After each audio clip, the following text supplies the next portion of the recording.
Ya.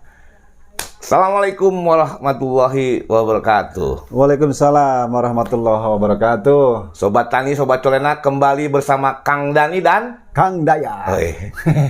Kang kemana we, Kang? Ya, musim hujan ini teh. Nah, ini musim hujan. Ya, kita pertama-tama mendoakan saudara-saudara kita yang sehat ya, biar sehat semua. Apa yang terkena musibah. Oh iya, benar. Dari alam lah, terutama betul. Bencana alam, semoga diberi ketabahan, kesabaran. Kang, itu kan di Bogor kemarin ada yang longsor. Itu dia. Itu teh lingkungan, Kang. Iya, betul. Lingkungan yang itu iya benar lingkungan. Benar. Jadi lingkungan yang kondisi yang saya nggak tahu ya, sudah karena lingkungan yang mungkin kondisi itu secara tidak sadar kita yang membuat menjadi seperti itu. Betul. Longsor. Ya. Di bantaran sungai kemarin udah tahu sebenarnya tuh nggak boleh ada rumah. Eta tetep ya imah didinya. Terus ini lagi teh buang sampah sembarangan. Jadi mampet tuh. Akhirnya gitu. Terus pohon kali ditebang. Ya, akhirnya resapan airna. Betul itu. Akhirnya longsor. Alih fungsi hutan lah istilahnya. Nah gitu. Nah ini Kang, jadi ngomongin lingkungan. Tadi pagi saya sebenarnya ada yang nelpon saya. Kemarin lupa. Saha? WA. Telepon apa WA? WA dulu. WA gitu. dulu. Assalamualaikum Om. Manggilnya Om mas saya kan. Dia jauh udah seperti anak saya sendiri. Cowok cewek. Tapi sebelumnya kenal dia mas saya. Laki-laki perempuan? Laki-laki. Oh, laki-laki. Dia seorang mahasiswa Polbangtan. Polbangtan mana? Malang. Oh Malang. Iya. Jadi mahasiswa Polbangtan Malang, dia itu sebetulnya jurusan peternakan, penyuluhan peternakan. Penyuluhan peternakan itu. Nah, ngomong-ngomong soal lingkungan, dia nanya, Om saya boleh telepon nggak? Mau nanya-nanya. Oh boleh, saya bilang. Nah lama kemudian dia nelpon. Kira saya terima. Mau nanya apa? Saya bilang, ini saya tuh lagi ngerjain tugas lagi. Ngomongin tentang lingkungan ternak. Iya. Waduh, saya jadi, wah ini mentang-mentang ini. Saya bilang langsung, tunggu sebentar. Kamu sudah pernah dengerin Colenak belum? Justru itu Om, saya dengerin Colenak.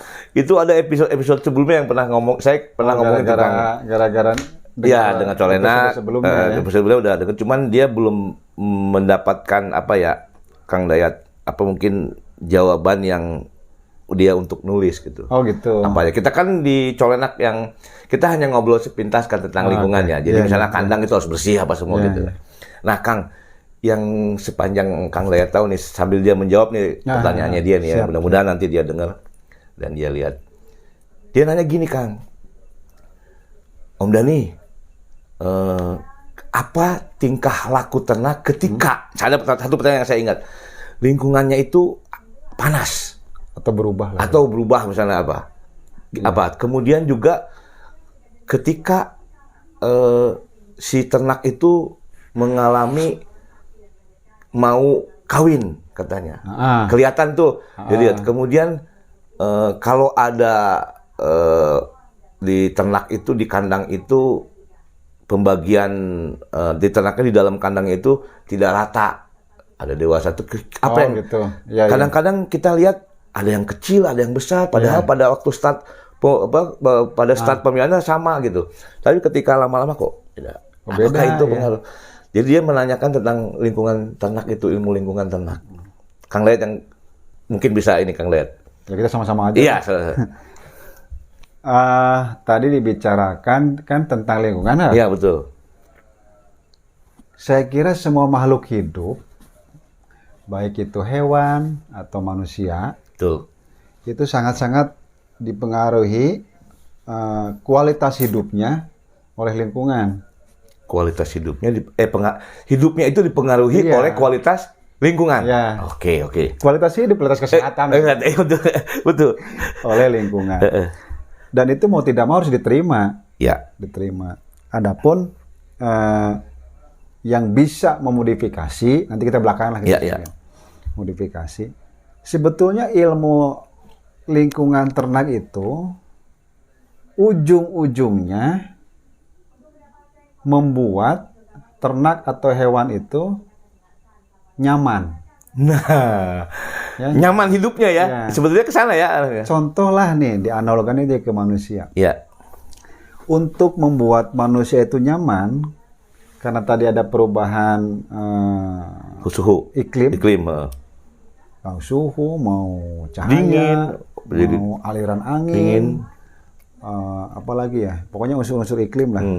Begitu tidak membuat nyaman ke manusia, manusia pasti memodifikasi untuk membuat supaya nyaman, ya kan?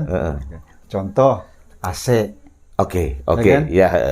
Atau untuk daerah-daerah yang dominan dingin, ada heater, penghangat, pemanas. Makanya ada water heater.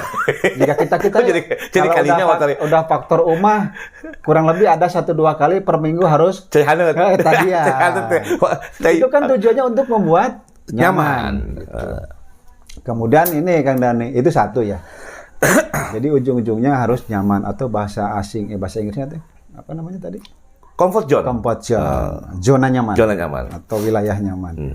Jadi ujung-ujungnya kita mempelajari lingkungan ternak itu adalah untuk membuat ternak itu nyaman. Kenapa harus nyaman? Karena dengan nyamannya lingkungan, produksi dan produktivitasnya Hakul yakin oleh faktor itu pasti nyaman. Bagus. Optimal. Kalinya ya. Iya dong. Tujuannya bener juga ya. Dong. Karena ternak ya tujuannya. Oke. Sehingga dia juga mungkin nafsu makannya tambah, makannya juga enak. Kalau dia nyaman, betul. Suhunya nyaman. Jadi tidak akan jauh kalau untuk ilmu peternakan lah ya. Lingkungan,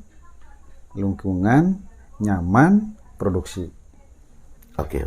Itu sudah tidak bisa dipisahkan lagi. Lingkungan jelek, tidak nyaman, produksi turun. Pasti itu, Pak. Bisa dipastikan karena ternak kan tidak bisa berbohong. Tidak di antara dusta di antara ternak. Tidak ada dusta di antara ternak. Kemudian ini deh Kang Dani lagi. Kang Dani juga pasti tahu lah. Nih sahabat Colenak, sobat tani. Ya. Di dalam ternak itu, ternak itu dipengaruhi, ini mungkin pernah waktu kuliah kita dapat ilmunya itu, dipengaruhi oleh faktor luar dan faktor dalam atau internal dan eksternal. Yang internal itu keturunan. Oke, genetik. Itu dia. Sip. Genetik, atau dalam bahasa ilmu genetik apa itu? Genotip. Oke. Genetik keturunan lah. Keturunan. Kemudian yang faktor luar atau lingkungan itu apa sih namanya? Fenotip. Bukan. Ya benar. Benar. Fenotip ya? Fenotip. Tapi bukan penotip atau. Apa? Pakai orang Indonesia tuh. Fenotip. Mohon maaf, sobat orang Sunda, saya penotip. Nah, itu sudah pasti mempengaruhi tadi produksi dan produktivitas ternak atau hewan. Tahu, Kang Dayat. Jadi ada dipengaruhi oleh internal, yaitu genetik itu sendiri, kemudian penotip atau lingkungan di luar atau eksternal. Itu bisa begitu ya? Kan kita bisa ngelihat kalau kita karena dipengaruhi nanti kelangsungan hidup ternaknya itu saya ingat ada presentasinya itu. Jadi kalau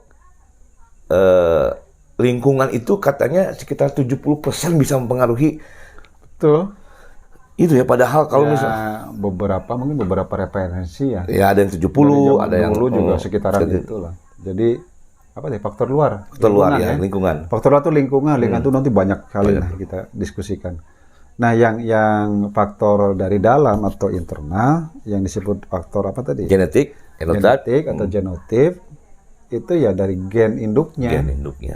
Karena ada beberapa sifat yang turun ke anaknya yang memang berasal dari orang tuanya. Itu sama dengan manusianya sebetulnya masih ilmu genetik mah nggak jauh beda. Jadi kita ini dianalogikan sobat Colenak, sobat ini kita analogikan ke manusia dulu nih. Manusia 30% dikaruniai oleh genetik. Ya.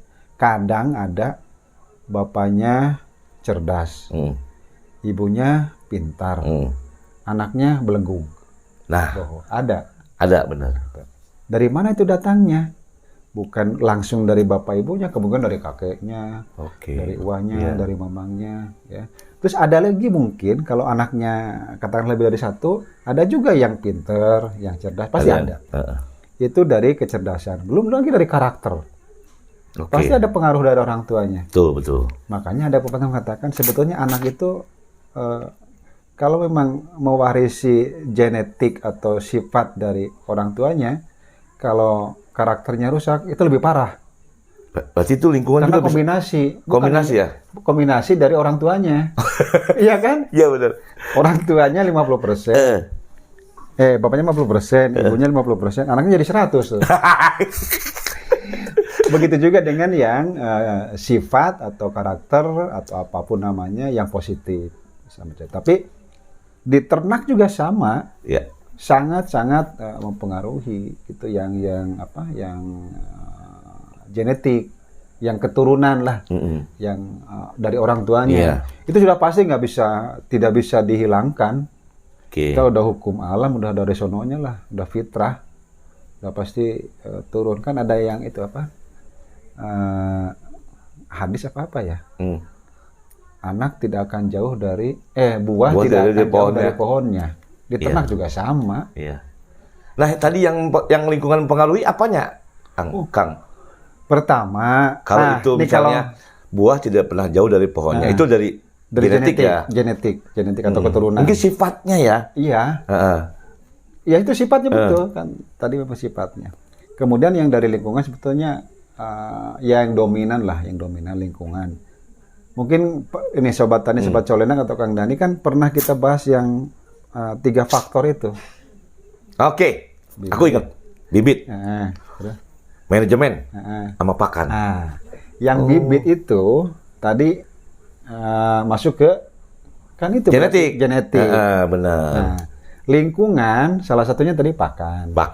Manajemen juga lingkungan. Manajer. Cuman ini disederhanakan mungkin dulu sama ahli. Nah, di pemeliharaan ini kan banyak banget nih. Yang di pemeliharaan, di faktor pemeliharaan. Kalau di pakan udah jelas pakan lah. Pakan, kualitas pakan, kuantitas pakan, itu sangat mempengaruhi. Itu sangat besar sekali pengaruhnya.